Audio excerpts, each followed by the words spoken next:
Hi. Have you ever looked at a picture of people on the beach in the 1960s or 70s and compared them with people today in 2025 at the beach?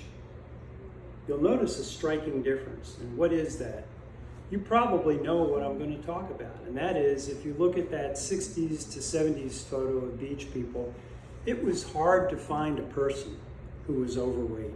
Yet today you look at that same scene and statistics tell us that 70% of the people in the United States are overweight. That means having a BMI of greater than 25. And of those, 40% of all Americans are obese, which means they have a BMI of greater than 30, which puts them at about 35 pounds overweight, over what their ideal weight should be.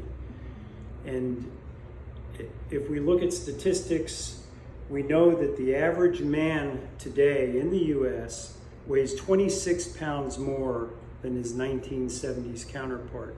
The average woman today weighs 20 pounds more than her counterpart from the 1970s. What accounts for that?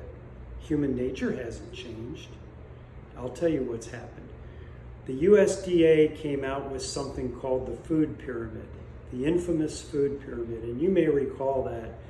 And what it did, it had as its base carbohydrates, and it said we need to have up to 11 servings of carbohydrates per day. And what does that mean? That means that basically we're eating all the time, having these snacks, carbohydrates, and we're eliminating foods at the apex, which were meats and oils.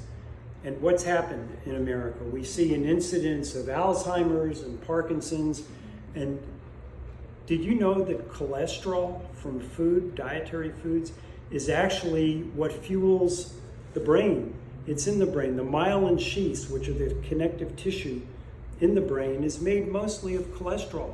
If we don't provide the brain with the building blocks where it can build that cholesterol, the neurons and synapses are going to break apart. And so what I'm saying is I had metabolic syndrome, pre-diabetes, high blood pressure, heart issues, you name it. I was able to turn it around through dietary means, just by eating good, wholesome, nutritious food.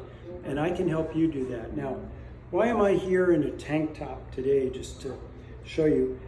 I've been able to avoid and overcome what's called sarcopenia, which is age-related muscle loss. It's a real thing, and it affects the quality of life. I'm not a gym rat. I don't go to a gym. I don't have a gym membership. I just do light body resistance weights at home, including up to 100, actually over 100 push-ups per day, and some very light kettlebell lifts, things like that. And you can do it too. You can be in the best shape of your life. I'm 75, and I'm in better shape today than I was when I was in my 30s and up to 100 pounds overweight. You can do it too, and I'm here to tell you how you can do it and coach you in that. Thank you.